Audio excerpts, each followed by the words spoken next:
For 5 nights, an Iowa town lived in fear of something no one could explain. This wasn't a campfire story whispered generations later.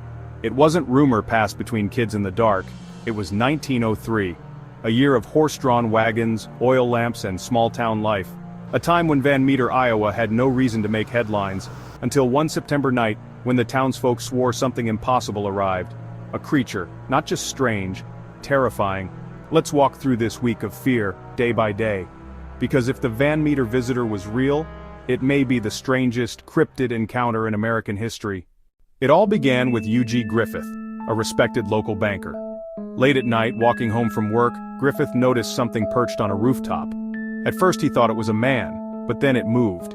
It wasn't human. He described it as tall, hunched, with enormous bat-like wings, and most chilling of all, a horn on its forehead, glowing like a spotlight. The light burned into his eyes. He aimed his revolver and fired. The creature didn't fall, it simply leapt from the rooftop and soared into the night. Griffith told others what he'd seen, but in 1903, strange tales had little room in a serious town.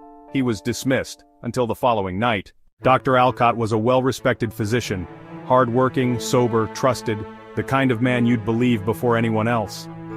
That night he stepped outside and there it was.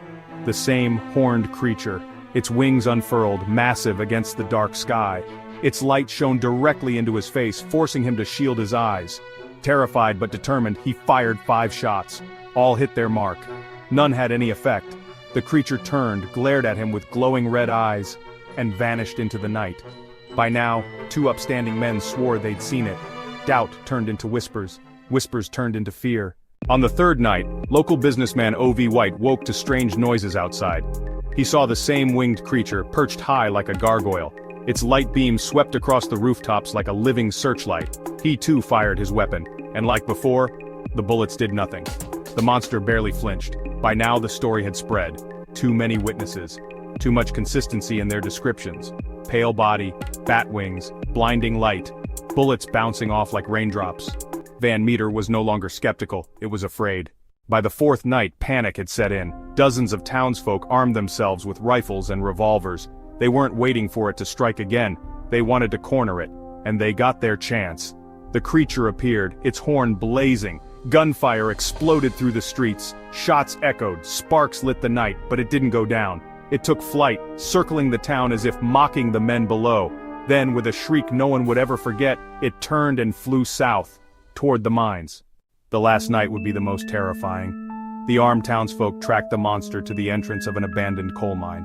They weren't alone. Some claimed a second creature appeared, slightly smaller, but with the same glowing horn. Together the pair slipped into the shaft, wings beating the air like thunder. The men lit torches, ready to follow, but when they entered the mine, a choking stench filled the tunnels. The air vibrated with unearthly noise, and then, silence. The creatures were gone. The mine was sealed soon after, and just like that, the visitor vanished from history. So what did the people of Van Meter see? Some claimed it was simply a large bird, perhaps a great horned owl. But owls don't have bioluminescent horns, and they don't shrug off bullets. Others suggested it was a prehistoric survivor, some creature left behind by time itself. And then there are the stranger theories. An alien scout, an interdimensional traveler, or perhaps something from beneath, a subterranean species, briefly disturbed by human expansion. Whatever it was never seen again. Today, Van Meter embraces its strange week of terror. Each year, locals gather for the Van Meter Visitor Festival, celebrating the town's strangest claim to fame. Skeptics laugh, believers whisper, and somewhere deep underground some wonder if the visitor still waits. Because 5 nights may have ended the sightings, but legends don't die so easily. So tell me, if you were in Van Meter in 1903, would you have joined the armed hunt, or stayed inside and locked your door?